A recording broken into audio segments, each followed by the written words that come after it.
So here's a scenario. You're working in a doctor's office and a patient comes in. They are complaining of fatigue, chills, and night sweats. They are finally coming in to see the doctor because they've had a cough for about 3 weeks and they didn't think much of it except now they have chest pain and they're starting to cough up blood. The doctor looks at their chart and sees that they've lost a significant amount of weight since the last visit. After a few questions, the patient reports that they've lost their appetite. So what should the doctor do? The patient seems to have a serious infection, but of what? Is it bacterial or viral, or is it a helminth infection? One thing they might do is ask the patient to cough so that they can get a sample of any blood or sputum and then do a stain. If the doctor finds bacteria in the sputum, antibiotics may be in order. So remember that bacteria are colorless. So that means we have to add color to them in order to see them, and we do that using biological stains. Your biological stains, remember, have components that ionize them so that they have positive or negative charges, and then those charges interact with the structures on a bacterium. And they actually allow, in most cases, the stain to attach to the bacterium firmly, providing color. So you'll remember this from our last video about stains, where we have an ionized chromophore here, has a positive charge, and it binds to the negative charges on the bacterium to turn the bacterium blue. So differential stains distinguish bacteria based upon their structure. And remember, these stains usually have 4 chemical components: a primary stain that stains everything one color. There's a mordant, which intensifies the primary stain, or it increases the affinity of the stain for cellular structures. You have a decolorizer, which selectively removes the primary stain from certain cellular structures or certain cells. And then you have a counter stain, which is going to stain the decolorized components or cells some contrasting color to the primary stain. And we talked about the gram stain as being an example of a differential stain. Now, there's over 10,000 different types of bacteria on the planet, and they all have cell walls that will stain either gram positive or gram negative. And that's important because, as you know, if we know something about the cell wall, then we can establish treatment protocols, or we can at least it will help guide our treatment protocols. We'll know, for example, if our bacterium is gram negative, we can't give penicillin as a treatment. And if our bacterium is gram positive, then we could use penicillin, but maybe something like tetracycline won't be as effective. So the gram stain is important, but with 10,000 different species estimated of bacteria on the planet, there's a whole lot of different bacteria that can stain gram positive or gram negative. So a gram stain is not enough to establish a solid treatment plan. It helps, but it's not enough. So there are other differential stains that also get used. In our scenario of the patient that has had a cough for 3 weeks and is now coughing up blood, the doctor may suspect Mycobacterium tuberculosis, the bacterium that causes tuberculosis.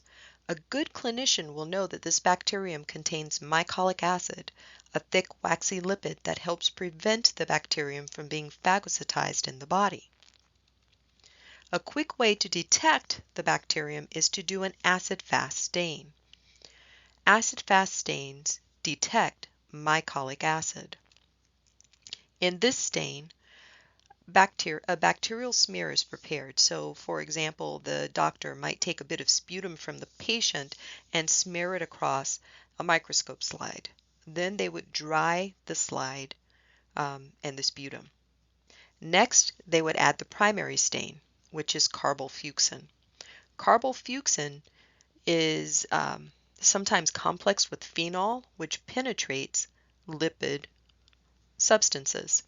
So in this case, the carbolfuchsin would penetrate the mycolic acid of the cell wall, and all of the cells would stain kind of a fuchsia color, pinkish purple. Next, the mordant would be applied, and that's heat, either by steaming or using a Bunsen burner. The slide is usually heated. This melts the mycolic acid, it helps the carbofuchsin penetrate deeper, and when the slide cools, the carbofuchsin becomes trapped in the mycolic acid. That's followed by our decolorizer, which is called acid alcohol. Acid alcohol solubilizes carbofuchsin and washes it away from cells that do not have mycolic acid, because remember, mycolic acid traps the carbofuchsin. So if there's no mycolic acid, then the carbofuchsin is not trapped. So some cells are decolorized, but the mycolic acid containing cells stay kind of that fuchsia color. Next, a counterstain, non-Loeffler's methylene blue, is added. This is going to stain those cells that do not have mycolic acid, and they'll stain blue like you see here. So the cells that have mycolic acid are called acid-fast cells. So you could say that Mycobacterium tuberculosis is an acid-fast cell. All of the members of Mycobacterium contain mycolic acid and are acid-fast. Cells that do not have mycolic acid are called non-acid-fast, and they will stain blue. I'm going to get rid of these red marks so that I can show you this. This is what an acid-fast stain looks like. So here, this is Mycobacterium tuberculosis. You can see that they are magenta staining bacilli. Okay, and then you have some non-acid fast cells like these in the background. So these guys do not have mycolic acid, but the purplish fuchsia ones here are the ones that do have mycolic acid. So this is a quick way for a doctor to detect Mycobacterium tuberculosis, but it's the combination of the symptoms along with the acid-fast stain that would lead to that diagnosis. Remember, Mycobacterium tuberculosis is not the only acid-fast stain, it's the knowledge of the patient's symptoms along with the stain that lead to a diagnosis here. An alternative bacterium that could be causing the patient's symptoms is Klebsiella pneumoniae. Now, Klebsiella pneumoniae does not have mycolic acid, but it makes a very thick capsule, which can help with diagnosis. For this particular bacterium, we would do what's called a capsule stain. In a capsule stain, we would grow our bacterium in a type of medium called litmus milk. So it basically is a pH indicator called litmus that changes color when the pH of the medium changes, and then milk. And the bacterium in this type of medium produces a very thick, robust capsule. So we would take a bit of this medium containing bacterium, we would spread it out on a glass slide and let that air dry. Now, unlike our other differential stains, we are not going to heat fix. Do you remember what heat fixing is? Heat fixing is a procedure where we're going to pass our slide containing the bacteria through the top of a Bunsen burner flame, gently heating the bacteria and denaturing the proteins on their surface. These denatured proteins then act like a glue and help the bacteria stick to the slide. But the problem is heat denatures and distorts capsules.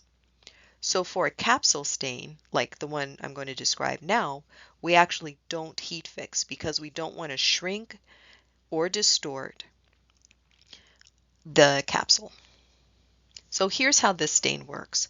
Once the bacteria have air dried on the glass slide, we add our primary stain, which is called Graham's crystal violet.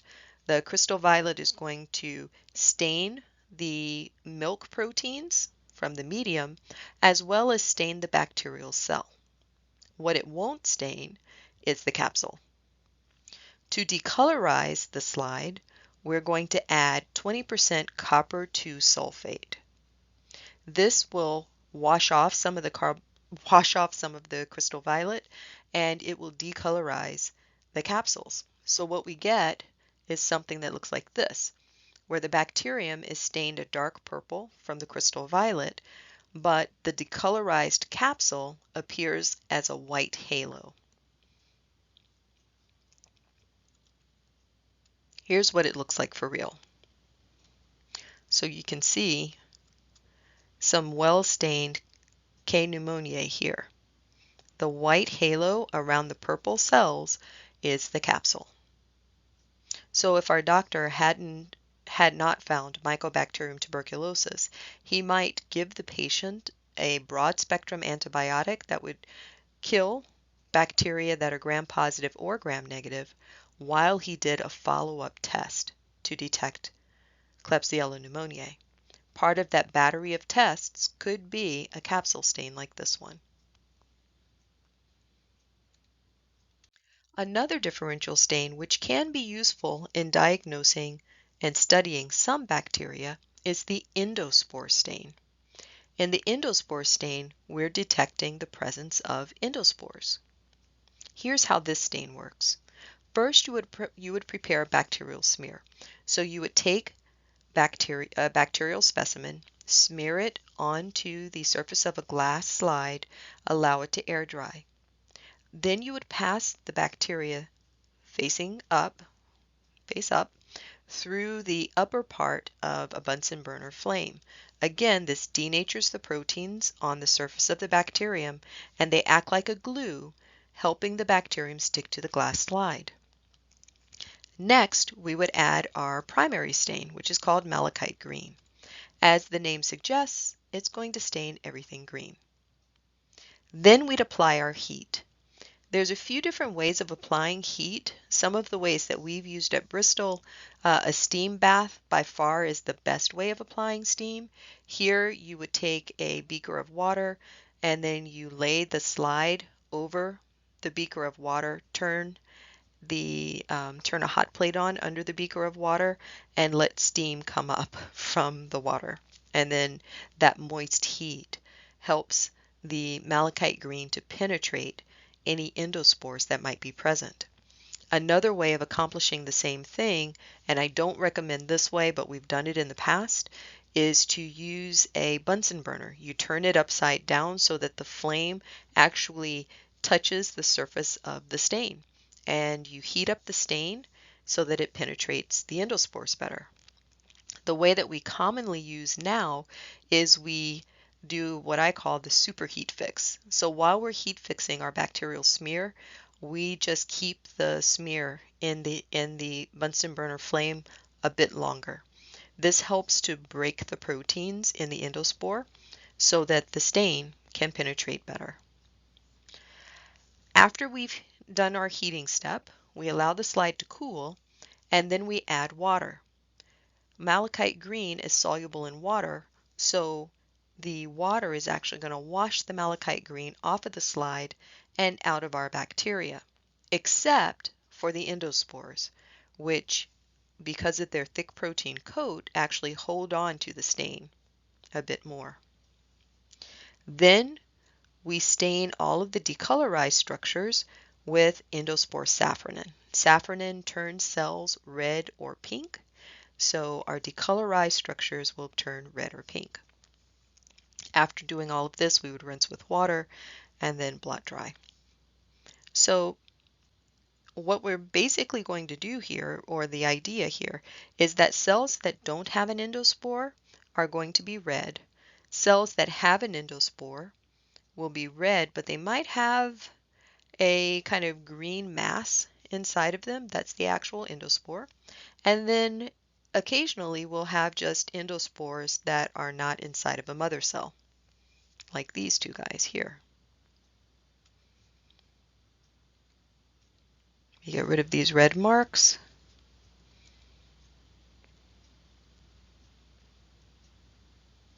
So I can show you this. This is an actual endospore stain. So you can see these are mother cells here.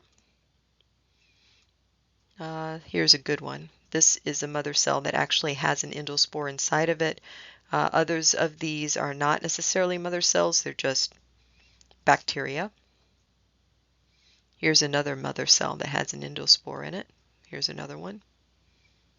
Here are some endospores that have been released by the mother cell. So remember, one of the last steps of forming an endospore is that the mother cell disintegrates, leaving just the endospore behind.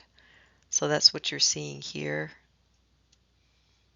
and here, and here. Okay, so we saw three things. We see vegetative bacteria that are metabolizing, going on about their normal lives. We saw endospores, those are the resting cells that we talked about when we did bacterial structure, and then we have the mother cells, which actually have endospores inside of them. So these are the primary differential stains that are used to distinguish bacteria under a microscope. But this is clearly not enough to positively identify bacteria. It just helps us to exclude some bacteria from our pool of potential IDs. Later in the semester, we'll talk about other tests that a clinician, or more likely a lab, would do to determine the identity of a bacterium that may be causing a disease in a patient. But for now, you really need to know the reasons that we do the differential stains. You need to know the reagents, and you need to know what the stain looks like. Do you have purple cells and pink cells, or do you have fuchsia and blue, or do you have purple cells only, or do you have red and green? You need to be able to recognize the stain when you see it. So that's it for now. I'll see you in lab.